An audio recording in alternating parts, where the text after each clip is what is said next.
Hello, you are now entering the infinite void. Hang on tight. We cannot save you now.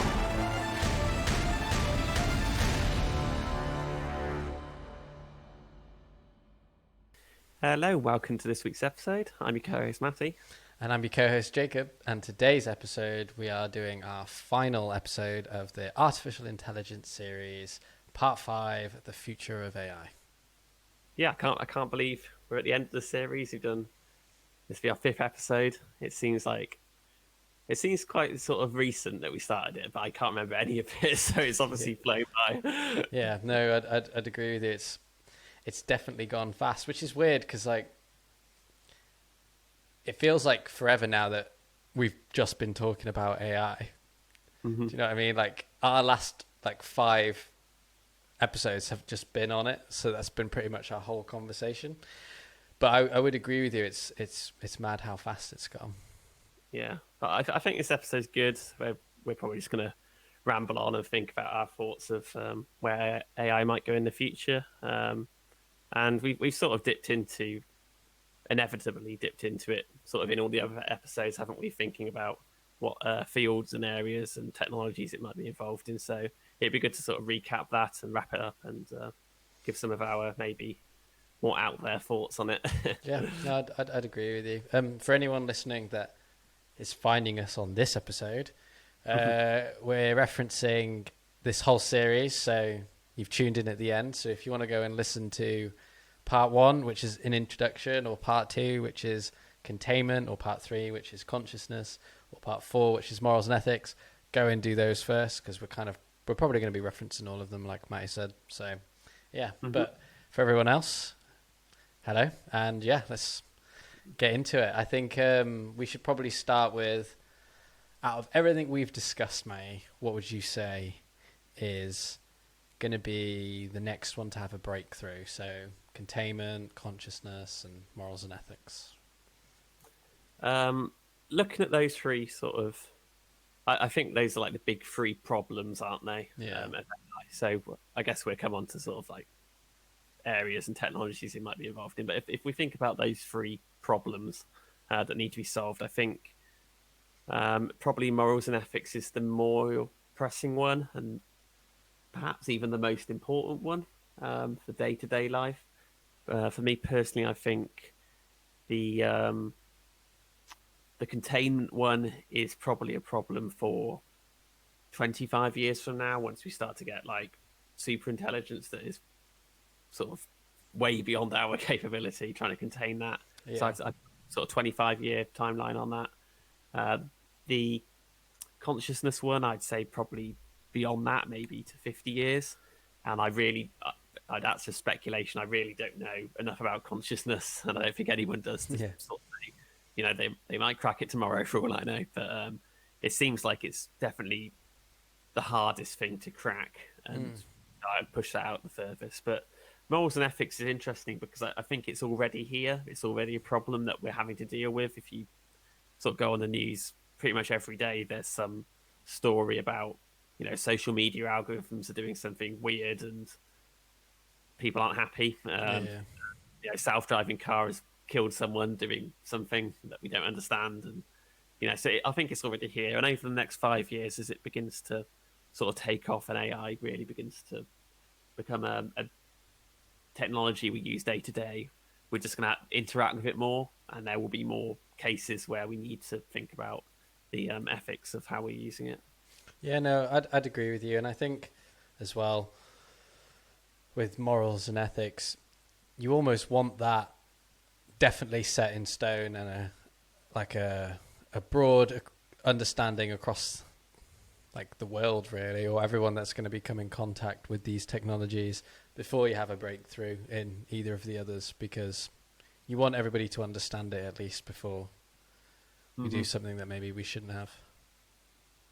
Yeah, I think even for things that are on the boundary of, is it just a very intelligent algorithm or is it artificial intelligence, we need to sort of be having these debates, because it is sort of like a two-way thing. So I think in the last episode I said we obviously want to be thinking about how do we interact with the AI, and that plays into things like consciousness and containment. So if Yeah. we are going to create a conscious thing and try and contain it somewhere, then obviously we need to think morally how we're going to deal with that.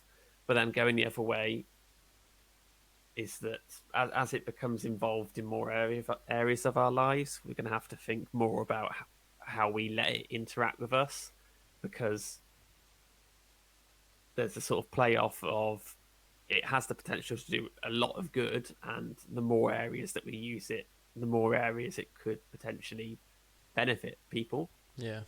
Then you have concerns of privacy and security and people's sort of rights that could be impeded by AI if we just let it do what it wants to. And that's not in a malicious way. That's not me being tinfoil hat and thinking the computer's going to take over. That's me just saying, wow, if people want their privacy, then we shouldn't allow an AI just to go out and gather all their data and make seemingly impossible leaps and figure things out about them. So, yeah.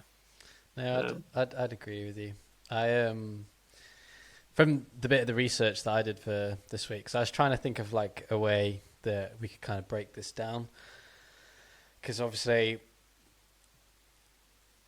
the whole idea of the future of AI is kind of everything we've been speaking about in the last few weeks, but it's like you said, we wanted to kind of like tie everything up. Mm-hmm. So I was looking at like industries that are obviously being affected by AI now and will be massively affected by AI in the future. So you've got like transportation, manufacturing, healthcare, education, media, and customer services. Mm-hmm. And like, even if we say start with transportation, like you can see that now with companies like Tesla, and it wouldn't surprise me if our children, if we have children this generation, so I don't know what they'll be called because I'm not very good with my generation names. Are you? I think it's below us it's Gen Z, and then I think it's Gen Alpha. Yeah, they will. Babies born now will definitely be called pandemic babies, 100%. Pandemic babies. Yeah, no, that's true. That's true. And then it'll be like the baby boomers again when all the clubs open. There'll be that generation of where everyone was allowed to go back out. But yeah, whatever they are, I don't actually think they'll ever have to learn to drive. No, I think a combination of things. Firstly is the fact that self-driving cars will make it a redundant skill. Yeah. It probably in the next 10 years in most of the developed world, rather than driving somewhere, I've spoken before, it's not inconceivable to think that sort of people will share cars and just sort of like Uber on steroids. There will just be big fleets of cars that you can use wherever you want, and it's a win-win for everyone. That it's you've not got the issues of owning a car and keeping it and insuring it and stuff, and obviously with the cars becoming electric, that's a sort of ecological benefit as well. But also just societal changes. More people are moving to cities. More people are sort of changing how they live, and particularly now with the pandemic, sort of working from home and stuff, I think will become more of the norm. So in 10 years' time, I think people will be driving less because more people will live in cities and be going fewer places regularly. At least sort of distances that will require a car. It's going to be more like you live in a city and you either walk in your little community hub or get public transport somewhere. And whenever you do need to drive, you'll just go on an app and a car will pick you up, sort of thing. So yeah, no, I'd agree with you. I think it'll be interesting because I know a lot of people that do enjoy driving, and it'll be interesting to see the pushback, because like you can imagine one day either they won't sell cars anymore because they're all just autonomous and free on the road, or they would sell an autonomous car that you wouldn't be able to drive. So it'd be interesting to see if we're just going to have like loads of people that have to like go to underground driving rings in fields outside cities. Yeah, if someone wants a long-term business idea, buy a load of cars, buy a big airfield, and just set up a driving rig, and Yeah, there you go. people will be flocking to you. Yeah, you'll be set up. But then after transportation, we've got manufacturing, and I think that's pretty much already there, isn't it? I'd say like obviously like the niche kind of stuff. Do you know what I mean? And all of that area, and like, what would you call that?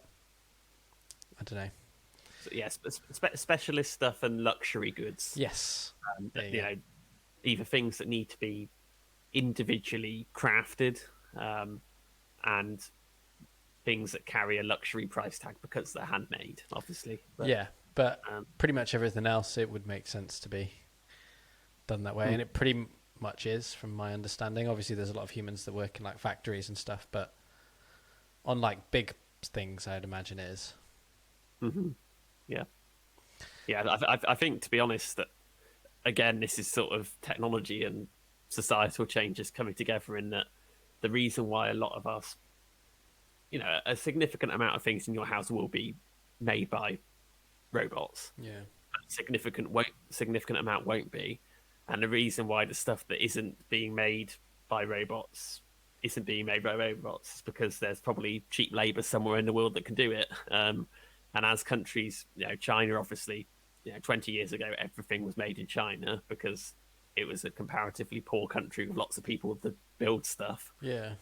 Now that China has developed a massive middle class and people have been sort of lifted out of absolute poverty, less stuff is made in China because they're quite expensive to employ. Yeah. And a lot of, you look at clothes and things, it's Bangladesh and Pakistan and places like this. Well, they're probably going to have the same explosion over the next few decades, and then Africa in the decades after that. So, I think it's inevitable, really, that labor will become less practical and less useful, and also just more expensive. And robots will inevitably take over pretty much everything. Yeah, even I'd even say in like terms of timescales as well. Like, it wouldn't make sense to have, like, even if you wanted humans to do it, it probably wouldn't make sense in the amount of time that it's going to take humans to do it in comparison. Yeah. The only thing will be, luxury goods that people perceived cost more because they're made by humans. Your Versace bags and your Rolex watches and things. So I wonder if we'll like create AI that have like artist AIs that people buy luxury goods from because it's like a one of a kind AI and they just love its image that it has. Its art style. That's very interesting, actually. Is that a lot of fashion is just the brand name and stuff, but a lot of fashion is sort of having something that no one else has. AI could just churn out a million designs every second that no one else has, which people can't do. So that's interesting, actually. That maybe sort of being innovative and different to everyone else would just become the norm, because then if everyone can have anything, and what would actually be luxury is just having the sort of plain standard thing that's got just a small label on it. Yeah, I'll do you one better. It's what becomes the luxury is if you've built it yourself. you haven't had a robot build it for you. Yeah, your handmade woolly gloves. If anything you own is handmade, then you get respect in the future. That's actually quite an interesting point. But manufacturing, I think, probably even more than transport is just inevitable, isn't it? That it's going to happen. It's already largely happening in lots of sort of fields and sectors. So, Then the next one we've got is healthcare. And from what I saw, it's not just like diagnosis or like drug discoveries or like patient monitoring. It's also to do with like disease monitoring and outbreaks and quarantines and stuff like that, which anybody living in 2021 knows enough about. We don't have to talk about it because it's affected every single one of us. Mm-hmm.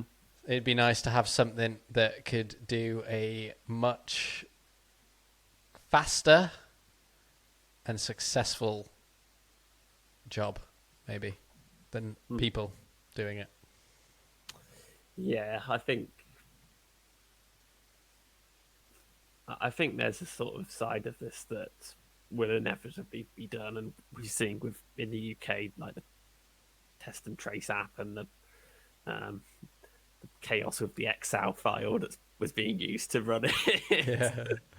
Like, what is going on? Like, but yeah, that side of things, stuff happening in the background. It's just at the end of the day, it's just data that computers are better to deal with than humans, and I still find it boggling actually that we don't use it as much. Of course, and I think that is going back to the morals and ethics things, is that humans just naturally trust a doctor more than they would a person. Yeah. And I think even myself, if I went into a GP and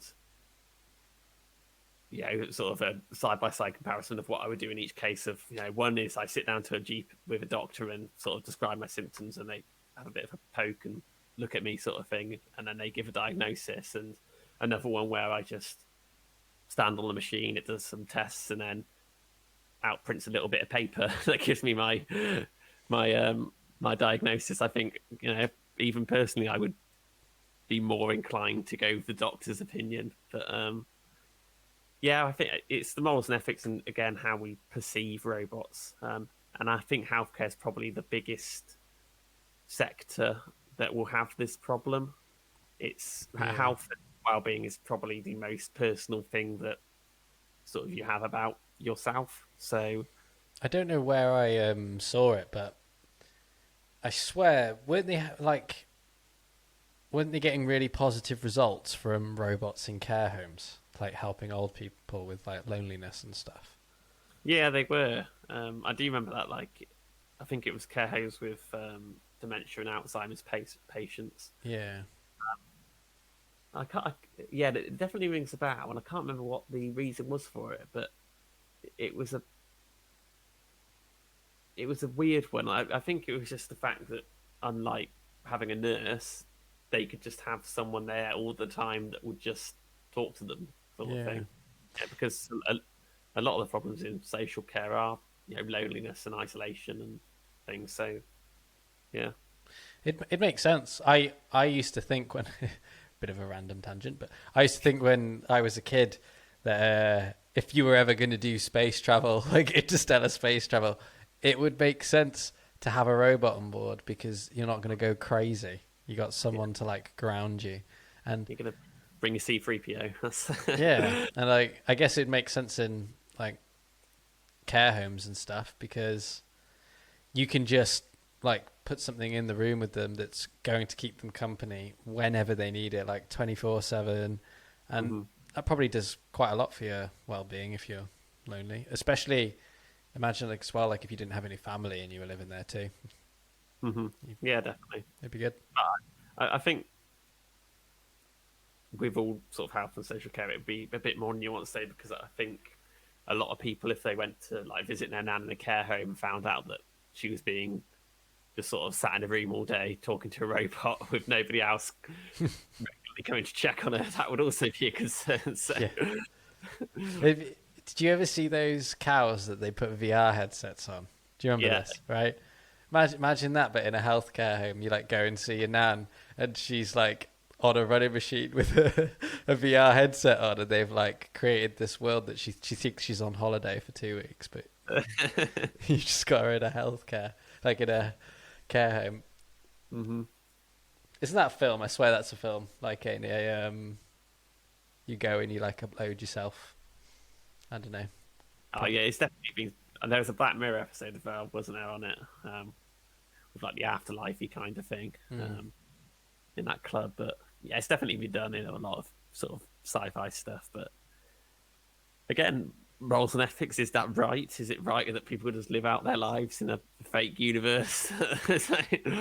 Maybe that's the great filter. Anyone that gets to a certain level of intelligence realizes how crazily like stupid it is to leave your planet. Like it's just no point. It's too much risk. So they all just create mad virtual realities and they all just live in them. Mm-hmm. Yeah. But the next one we've got is education, which it kind of makes sense. From what I got, it was like digitalizing textbooks because you need something that can just go crazy with the scanning. So it makes sense for AI to do that kind of stuff. And then you've got like virtual tutors, assistants, and stuff like that from homeschooling, which could work. And then you've got like courses and stuff, having their information like took from certain books or from the internet and stuff. You could like have very specific courses for you based off what you typed into like what you wanted to learn. Mm-hmm. Yeah, I think the education one is quite similar to healthcare in that there's very obvious benefits to it, but actually persuading people to go along with it, because I think, like I said, with the example of checking on your nan to see she's being cared for by robots, a lot of sort of parents, if they found that their kid was sort of just talking to a chatbot all day and learning for a chatbot, that would be a concern. So I think for healthcare and education, there's definitely this sort of bigger issue of what we perceive as AI and how we perceive it. I think it's going to be a problem that needs to be tackled before it ever takes off in a big way, because there will inevitably be questions of, and I think I said before about how some sort of parents have concerns that their kids are like talking to Google and Alexa and stuff and not learning to converse with humans properly. Yeah, I think school. I think we like to tell ourselves as a society that school is about like educating people and making them like great thinkers and things, but probably the biggest benefit of school is just having kids together and like learning to be social creatures. yeah, That's what school does. A lot of people do come out of school with good sort of education and qualifications and go on to do stuff, but a lot of people come out of school and not really learned much other than how to be a member of society. So yeah. if you take that element away from it and people are just sort of communicating with AI, that I think would have quite big social impacts and implications for the future. So. Yeah, I'd agree with you. I think it makes sense for like the digitalizing of like old educational material and maybe even some like early stage like virtual tutors, kind of like the Microsoft Paperclip or like Siri. Like you can ask it basic questions about what you're learning and it can answer something that might not be in the course or something, but not like full scale teaching. I don't think we're there yet, because it's going to have to fall into that whole category that we were discussing. Even with like conscious, you're going to have to create like a conscious AI that also wants to teach for you to have a successful like AI human collaboration of teaching. Do you know what I mean? Mm-hmm. Like both parties are going to want to be there to do it. Yeah, I if I was going to put my stake in the ground kind of thing, I would say teaching would maybe be the last profession left to humans. It would definitely be sort of enhanced by AI, and tech would be used a lot, but it would be the last bastion of human responsibility of just educating people to be humans. Like that would be it. No, I'd agree with you. I think that's fair. Literally everything else, I 100% agree that transport and manufacturing and even healthcare will eventually just go the way of the robots. But I'm pretty confident that humans, till the end of time, will be telling people off and telling you not to do stupid things. No, I'd agree. I think that's fair. I wonder how far it'll go. I wonder how many things humans will give up just because it's easier or it's more profitable. Do you know what I mean? Because it could get real dystopian real quick. Which, welcome to the infinite void. What did you expect? But do you know what I mean? Oh no, 100%. Like, and I do truly believe that we have the potential to create some utopia where there is no need for money or people to own stuff because the AI and Yeah. the thing just provides everything. Everything that you could possibly want is manufactured and created somewhere and delivered to you, and you can just have it because there is nothing to stop you from having it, aside from using all the resources on our planet. But that's maybe something else we could solve. But Yeah. but the biggest problem for me is getting there. Um, this sort of middle ground where a lot of people are going to lose jobs and a lot of sort of sectors are going to fall, and you end up with like two classes of people: one who have been displaced by AI and one which haven't. So yeah, I am optimistic overall. Maybe I don't show it that much. That one day things will be great, but I think there are going to be a lot of problems in the short to medium term with this stuff. Yeah. I'd agree with you. The next one is media, and that's an interesting one because they're talking about all forms of media here. So you've got journalism, then you've got like digital content and social media and everything like that. And you can see it slowly happening, but I think it will make sense for it to all be that way because like even if you're the best social media manager in the world, you're not going to be as good as an algorithm looking at that social media platform, knowing what the correct time to post is, the correct keywords, who to follow, who not to follow. Like you just can't do it as well as like an AI can. And it's the same with news. I think news is going to become quite, it's going to have, I think it's going to become quite autonomous probably in the future, just because it's easier for an algorithm to like just see what's trending and produce content off that. Do you know what I mean?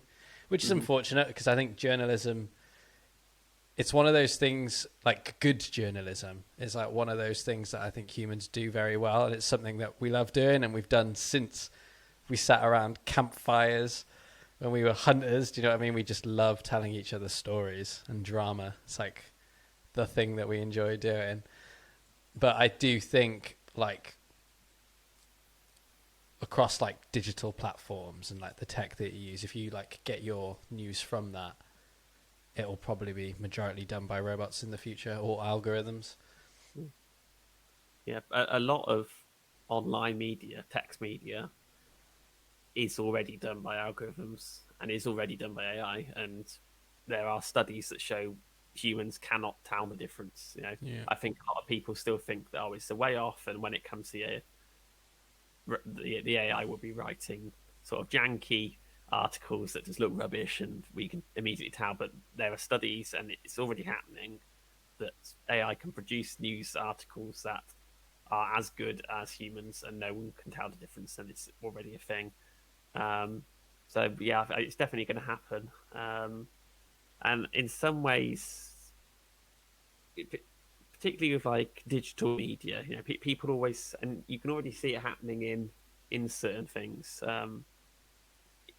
Just take BBC News, no matter sort of what you think of it. If you watch a typical BBC News program, like 20 years, it was very much lots of VTs, lots of sort of segments made by a TV production company and then put together and like dispersed with stuff in the studio. That was like what news was. Yeah. Whereas already now, if you just watch the news, it's got people's home videos and mobile phone footage from events that are happening, and Yeah.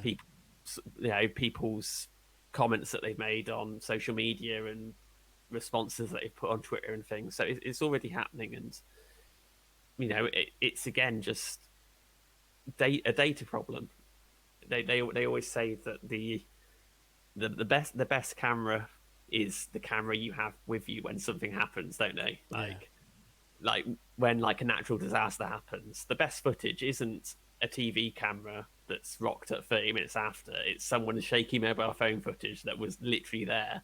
Yeah. And if you had an AI that could just read in all of Twitter, just get all the videos, all the comments, all the context that was happening, and look where it was happening, and you could read all of it in. You could almost instantaneously put together a 30-minute news program that covers the entire world and all of the biggest events with decent footage and pictures and commentary. Like, Yeah, no, I agree with you. I think it's the same with films as well. I think one day I think I think it's the book Life 3.0. But they talk about that in the beginning in their like hypothetical like world that they build this AI in, and like they basically just create this AI that's really good at creating stories, and then they hire a load of directors and tell these directors that all these stories have been written by different screenplays, but by different screenwriters, but it's just one AI, and they create like their own version of Netflix, but because it's all done by AI, it gets to a point where they're producing like 200 films a day. Yeah. And they're just coming out and it's unlimited content, and they could charge like such a price, and they just like monopolize the whole media outlet because they end up buying all the news and everything too. And it's totally like way of doing it. And you're already seeing it now with like how they affect trends on social media. Do you know what I mean? With like bots, you'll have hundreds of accounts tweeting certain things to get certain things trending online. So they can already kind of push a narrative on certain social media platforms and stuff. So yeah, I think the media is happening, and it obviously will probably all be that way. Yeah. Do you know the YouTuber Tom Scott? I don't. Red T-shirt, does he's a British YouTuber, does lots of videos. He put out a video last night, and it was basically like, I'm in lockdown, I've run out of stuff to present, so he just got an AI to just come up with video titles, suggestions, and like he said there's thousands of them, but a load of them are rubbish, but then a significant amount are like genuine things that like either he's already done, which is weird, or and he came up with this one, and he basically made it into a video, and he got the AI to write a script for it, and it genuinely, if he had just put that video up as the video that the AI had made, obviously he was presenting it still, but the script and the concept was from the AI, you wouldn't bat an eyelid at it. You would genuinely think it was just a normal video. And then the reason why I brought him up was that recently he also did a video on deepfakes and sort of merging people's faces and speech to make sort of a video of someone talking from just artificially. So that's why I was thinking of him. Well, if we got to the point where that was better and looked good, and you had an AI that could just take in all of the information that it needed and could write a decent script, well, that's it. Set it running, you give it a couple of minutes, you've got a YouTube video. That's like... No, totally. It'd be insane as well, because you'd be able to put so much content out. But whatever industry you're in. It's almost like it's sort of impossible to think about, because we are so used to, news and information spreading has always taken an amount of time, and that amount of time is a lot shorter. 200 years ago it would take, like what we're doing now. If we wanted to have a conversation like this, it would take horses going back and forth many weeks to do that. And then you get the telegram, and we could probably send a few messages a day, and then the telephone, and we could probably have a decent back and forth conversation, and then the internet where we could just talk all day for free, and then obviously video tech and things. But in the future, you make an AI, and any thought, any idea, any bit of news or information could just be put everywhere infinitely in any style, just automatically. When a tsunami happens on the other side of the world, we're very used to, you go on Twitter and you see just a few bits of it, don't you? And then 10 minutes later, breaking news, and you get a few sort of bits of news coming for you, and then a few hours later, like the main news, we have all the details, don't we? Well, an AI could just put all of that there instantly. And, you can choose, do I want to watch it as a news program? Do I want to watch it it could make a podcast instantly about it. It could create a film immediately about it. It could write a book, or literally any media format could just be made instantly on anything. Yeah. I don't know what humans would do. Like, what would you even do with that information? Yeah. We'd probably be more depressed than we are right now. Mm-hmm. We'd probably. I can imagine. Well, I think it'd go either way. I think it's all about your view as well. I think because if you grew up and you were kind of like taught like use this to better yourself, then I think people would like love that it could do that, and you would use it to like help you get somewhere. Mm-hmm. But I think if you were like the other way and you kind of just were like, oh, I can't do anything because the AI is better than me in every single way, I think there'd be a lot of humans on planet Earth that would be like that. I think for me it would just be information overload. Like, I'm a bit of a not a news junkie, but I like to know what's going on. So like I'll have a quick look at the news in the morning when I have breakfast, and a quick like flick through Twitter, and I'm always aware of stuff going on. If it got to the point where I could just know everything, my life would be over. I'd do nothing but read the news. Yeah, that's a good point. I'd be walking around like I'd seen a ghost because I'd keep pushing the questions. You know what I mean? I'd keep asking more like crazy out there questions because like sometimes when they say like you don't want to know the answers to certain things, be like, no, it's fine, tell me, and tell me the next question after that, and after that, and after that. And you'd be like, Jake, all right? He looks like he's had a stroke. Be like, no, I've heard everything I shouldn't have. What you don't know can't hurt you. Imagine. Yeah, it definitely wouldn't be good for me. But I think that's also because, the millennial generation got it pretty bad. We were the experiment that was social media. Do you know what I mean? We were the first to like fully try it, not really think about it, and just have it. So we're used to being able to learn things from typing them in on our phones. And I think if we could know anything, it would probably be pretty bad for us lot because we wouldn't be able to stop because we're addicted. Oh yeah, you can guarantee that someone would create a fantastically addictive media platform just to intravenously inject this stuff into you. Yeah, because if you spoke to my mum or dad, they'd be like, "Don't care, unless I'm looking out my front window and something's happening, it's not me." Do you know what I mean? But I eat it up. So if there was something that was doing that, geez, it would not be good for me.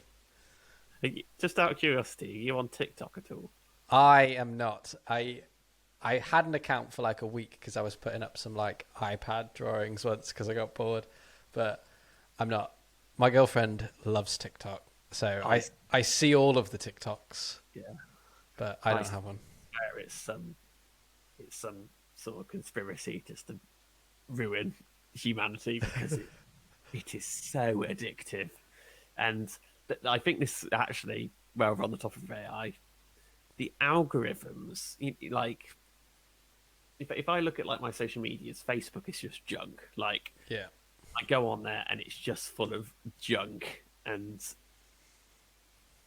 very, I scroll for 30 seconds. I can scroll for 30 seconds and not see anything that I'm interested in. Twitter is usually pretty good, but there's some stuff in there I'm like, why am I seeing this? I don't care about this sort of thing.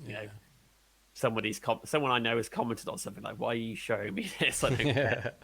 But TikTok, 99% of the videos, when you scroll through your For You page, it's like it has been made for you. It is so weird. But right from the get-go, I remember getting it for the first time. It's like, oh, this is fun. And within just a few days of being on it, it just hit every single time of what I was interested in, and it still does it. And it's weird is that? On it, I'll applaud them how they've managed to make it so addictive. It genuinely is fantastic. But yeah, you combine that with just the ability to produce content never-endingly on anything, I think would be particularly worrying. Yeah, it definitely slowed down innovation, I think. Or would it speed it up? I don't know. Well, by that point, the robots would be doing all that for us. Yeah, that's true.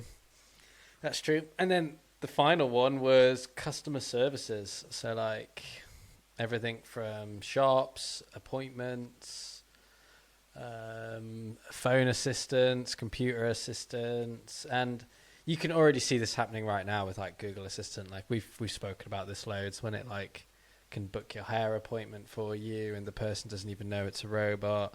Like we're pretty much there. You can see with like self-service checkouts, they'll probably get to a point where, you know how you have the running belt and you put everything on it and it's moving closer to the person that scans it. There'll probably be a point one day where it just falls through a box into the bag for you and it just scans them as they fall through or something. You won't have to do anything apart from put it on. Or even remember that Amazon shop they opened, the Amazon food shop, where Oh yeah. just watched what you took off the shelves and was added to your Amazon account as you picked it up, sort of thing. Yeah, definitely. Yeah, I can see that happening. I think that will happen. So, But yeah, they were like the main industries, which I thought you can see them. Most of them are happening now, but you can definitely see all of them in the next 50 years being like drastically changed. definitely, yeah. I think, out of those, the customer service, transport, and manufacturing, personally, I think it's not even a question. It's not even a question of when now. It's like already happening, and it's more a question of how long is it going to take until it happens fully. But yeah, I think it's all really interesting. And are you optimistic about this? Are you looking forward to this stuff happening, or do you think it's going to cause maybe more problems than it solves?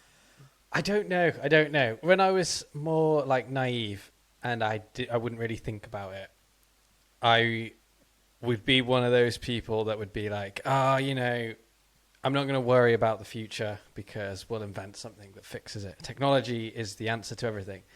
And like you see people like that with like Bill Gates and stuff. He believe that we're going to like solve the climate crisis through technology. And like I 100% agree. And I don't know, I'm changing the older that I get. When I was young, I really did believe that you wouldn't have to, like, I would just always take the approach like, oh, don't worry about it because we'll invent something that fixes it.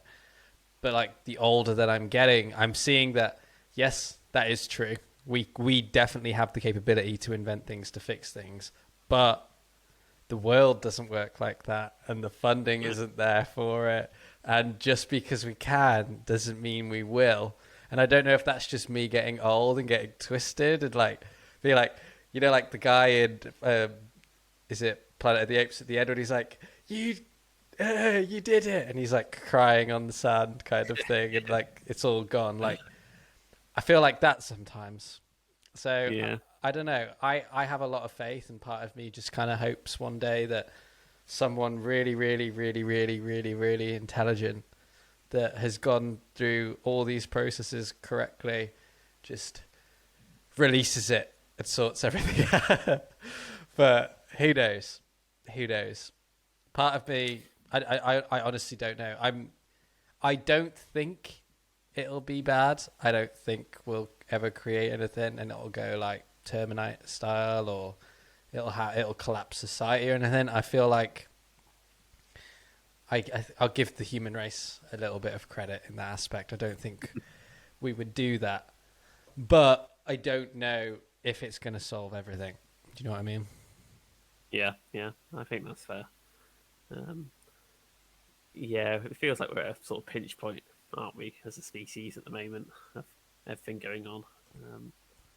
And who knows? I guess we just have to sit along for the ride, won't we? Exactly. I found a quote which I thought would be quite good to like finish it all off with, but it is by AI oracle and venture capitalist Dr. Kai-Fu Lee.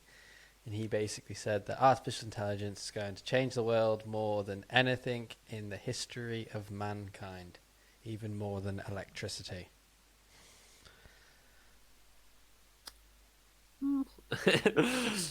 So I think that's a very difficult question. Very difficult. you could But, argue yeah, that AI wouldn't exist without the but electricity. electricity. Yeah. But But yeah, I think. Yeah, I think in some ways it would, and I would put them on equal sort of footing, because electricity, the internet maybe, but electricity was the last great invention that just changed the world. yeah, Unlike anything else, even just simple stuff like before electricity, I was reading a book about this actually, was just simple stuff that we don't think about now, was that our lives, our days are built around, typically like a 9 to 5 work day, and you come home in the evening and do your thing, don't you? But that wasn't even a thing before electricity, because you were completely governed by the sun, yeah, and people would just work while it was sunny and go to sleep. mad. Because yeah, like just stuff like that you don't even really think about. So yeah, electricity and AI, I'm not going to choose between them, but it's certainly going to be a big step. Yeah, I think I would say they're the triangle. I would say electricity, the internet, and AI will probably be like the three biggest things that humans do in the next 300 years, or have done, like from the last 100 to the next 300 kind of thing. Mm-hmm. But I would agree in the aspects that I do think AI are going to revolutionize industries and the way that we live and build things, probably more than we can even imagine. I think it's going to be like you're saying, like there is chance for like real utopia. Mm-hmm. But yeah, that's pretty much where I stand on it. If you've got anything else to say, have you? Or... No, I think that was good. Yeah, It was good to look back at some of those things. So yeah, yeah, it's been a good series, hasn't it? yeah. I think it's been. I think it's been pretty good. I've enjoyed not having to like. Not that we rush through, but it's been nice having more than an hour to talk about something, because we've probably wanted to talk about. This was one of the things that got brought up when me and you were like talking about creating the podcast. Just like I think there's a few other ones as well, but like yeah, I'd say that this was at the top, and it's funny that we got as far as we did. I think it was like episode 17 before we did AI, and we must have referenced it in every episode before that. Yep. So it's been fun. I've enjoyed it, and you never know, there might be some crazy other development or something, which means one day we'll have to do a part 6. You can guarantee now, you finish this series next week, they will announce an AI that just does everything. Yeah. Conscious, fully autonomous AI Yeah. released the day after this podcast goes up. Yeah. We'll have to come back and do another one. Totally. I could see that happening. Do you remember, it was mad really, because we've had 2 really weird things happen, haven't we? We had when we did the Fermi Paradox episode, that was the day that they were like, oh, we're going to have the Venus announcement at the phosphine, which was like really, really weird. And then we did the internet episode. And then whilst we were talking about algorithms and everything, the Capitol in America got like sieged. Yeah. So, and since the space debris episode as well, it seems to be in the news every other week now about space debris. So the mega constellations and stuff. So I'm not holding out. Something could be happening right now. Next week's episode will be brought to you by the AI. Yeah. Yeah, that intro that you hear, that just won't stop. It'll just carry on throughout the entire thing. Yeah. Shall we move on to the news then? Yes, let's do it. Do you want to go first? Yeah. So, unless you've been hiding under a rock, there's been loads of cool stuff happening with Mars. It's been pretty awesome, to be fair. We got the rover come in, and it's funny because when I was watching it live, and I was wondering if they were going to show video and stuff that day. And then when it was all like simulated and stuff, I was like, yeah, that makes sense. I'm not like too let down by it or anything. But I was thinking like, come on, where's this footage? Like, where is the footage? And when we started getting all the photos coming through and stuff, I was like, yeah, okay, that's cool, but we've done that before. Like, come on, let's keep it going. And then when we got those like super high resolution images and that video of the sky crane dropping that on Mars and flying off, and then we got like recordings of Mars as well. Like, it's just so cool. Yeah, it's fantastic. I did notice. I presume you've watched it. Well, you mentioned it. The really HD video of it landing and then looking back up and seeing the sky crane going. When I was watching that, I could not get any perspective of the scale. When it was looking down at the surface, I had no perspective of the scale at all. Yeah. I honestly couldn't tell if we were 100 kilometers up and look like that crater was 40 kilometers wide, or we were a meter above the surface. Because there was one point I was watching it like, oh, this looks like really high up. It looked like sand dunes. Yeah. Oh, this is cool. And then suddenly there was like dust flying around. It's like, oh, hold on, we're there. Yeah. No, I'd agree with you. I was exactly the same. I was looking at it and I was like, oh wow, we're high up. They look like massive sand dunes. And then it was like, oh, we're on the ground. It was very weird, but it was amazing footage, wasn't it? It was really cool. I'm so excited to see. I've been saying it every week, but I just can't wait for this drone footage. Those helicopters. I just hope it all goes. I hope it goes all well. So far, so good, and I'm excited to see what other stuff comes out of it. But I'm enjoying the images. They're fun to see. I saw one where they'd labelled all the rocks. I don't know if you'd seen. It was trending on Twitter, and loads of people were sharing it, being like, I did not go to uni to learn about rocks to be told light rocks, dark rocks, and grey rocks. Hole. Yeah, but. No, on the helicopter thing, I did, because I know we mentioned it last time, I did see a bit of information about it actually. I don't think they've set a date when it's going to start, but it's designed to do at least 5 missions. So the first one will literally be up by about 2 or 3 meters and hover for a few seconds and then come down. And then the next one will be up and move just a few meters away, just testing lateral movements and then sort of going further and further kind of thing. So they've got a plan. And it's going to be at least 5 missions over a few months. They're going to do it and gradually build it up. So, yeah, it's going to be awesome. Can't wait for it. And the other thing I did have in it was, have you heard the Martian Wind? I did. The sound they've released. Oh, that's cool, isn't it? Yeah, it's very cool. What I want is somebody to put like some reverb on it, make it all ambient, take out the hum. And that'll be my new like soundscapes for when I go to sleep. I'll just listen to the winds on Mars. Yeah, that'd be awesome. But I did see that fans and people online found the hidden message in the parachute, which is interesting. But it basically spelled out "Dare Mighty Things," didn't it? Which I thought was pretty cool.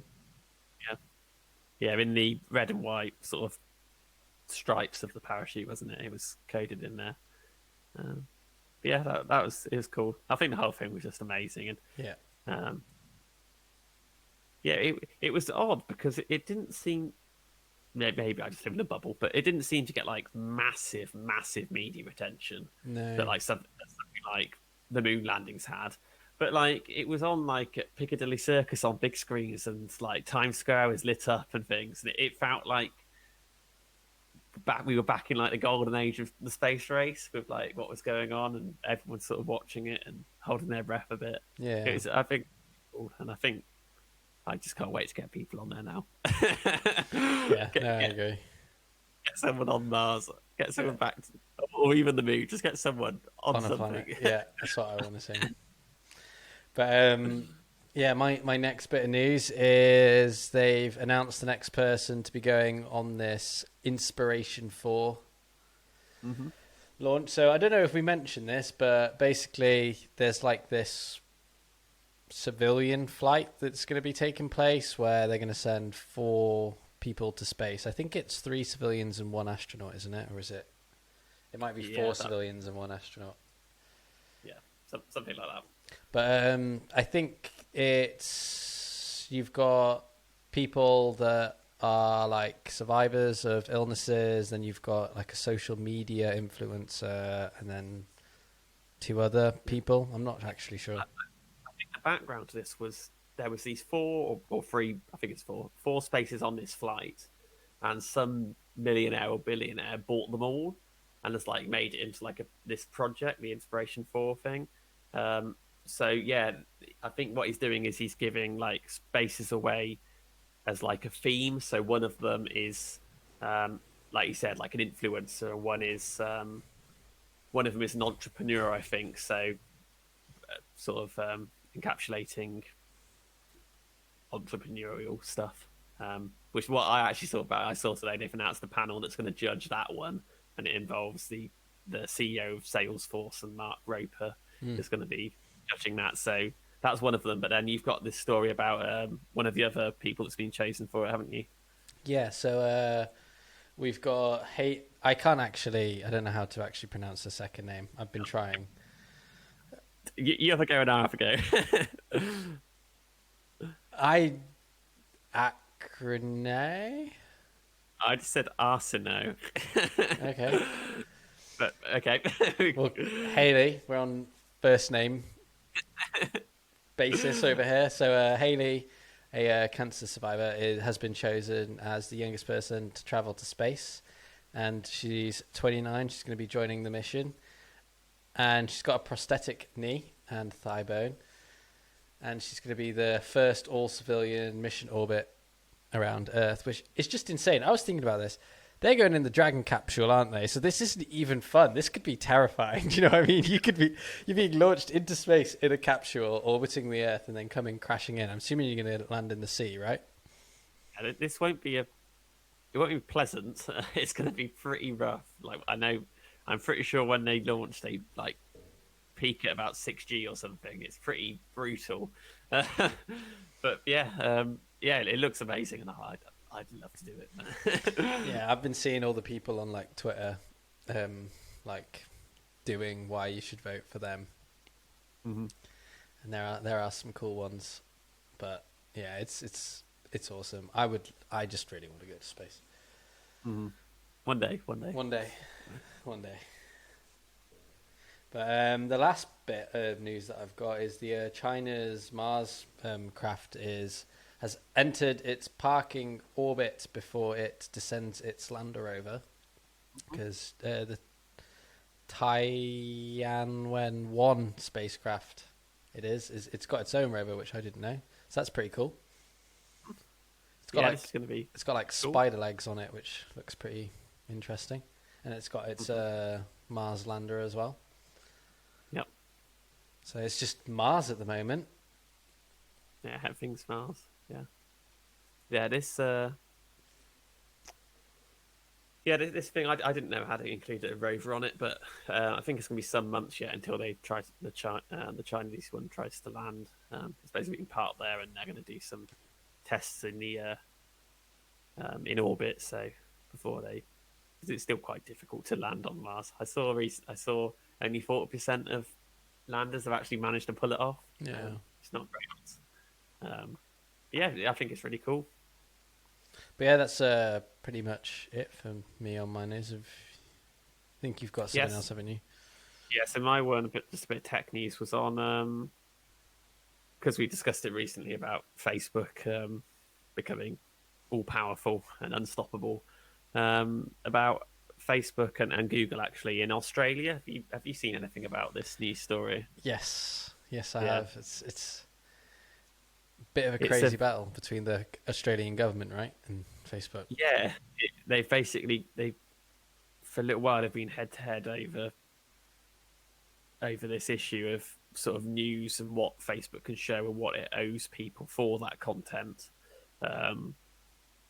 And Australia has sort of taken a stand and decided they've had enough and have said, if you don't comply, then you can't have your service in our country.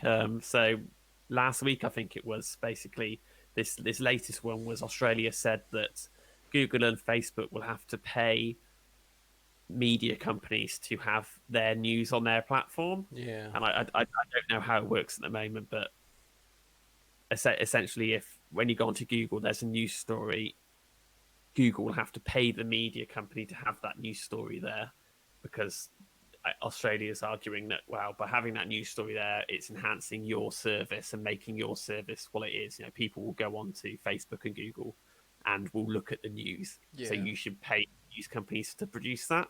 And Facebook said, well, if you're going to make us pay for news, we're not going to show news, and just blocked any news and actually a lot of other stuff, a lot of essentially just current information, which at this time, obviously, is a lot of health and emergency services stuff.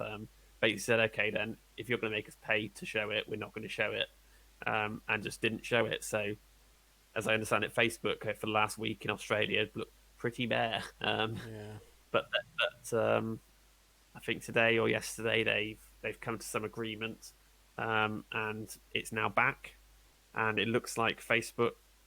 Well, people are sort of saying both sides have won, but it looks like Australia has sort of de-escalated a bit and reduced some of the legislation, but Facebook will be paying for stuff now. So Mad. Yeah, it's quite a big.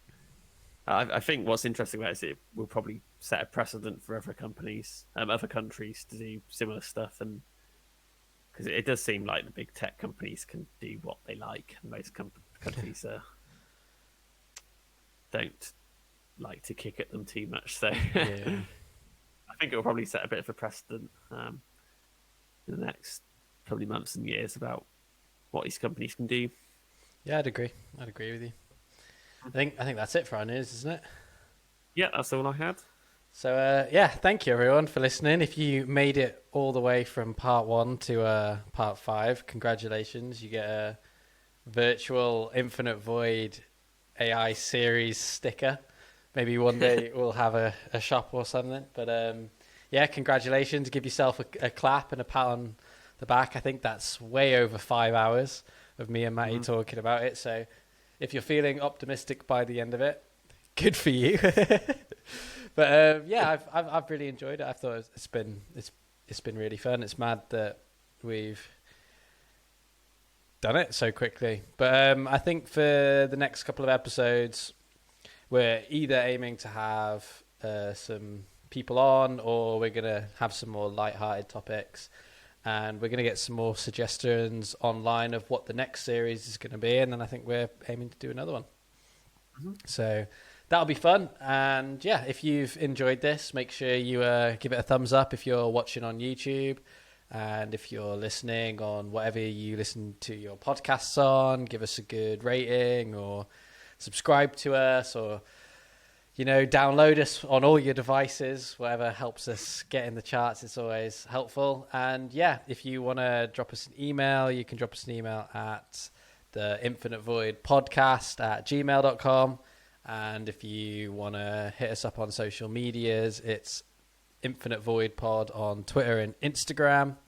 If you want to hit me or Matty up, I'm at Jacob E. Carson, and Matty is at the Matty JMP. And yeah, hope you've enjoyed this, and we will catch you in the Infinite Void next week. Hey everyone, we wanted to take a moment to tell you about our brand new Patreon page. Yeah, so we've devised a load of new goodies that are neatly packaged across 3 different tiers for you. Tiers start at £3 and go all the way up to £10 a month. Just to say, the Patreon is in no way an obligation, and we're going to continue making the podcast as it is, freely available across all the platforms. But if you'd like to support us and show your support, you can now. So yeah, head over to patreon.com/Infinite Void Pod for more information.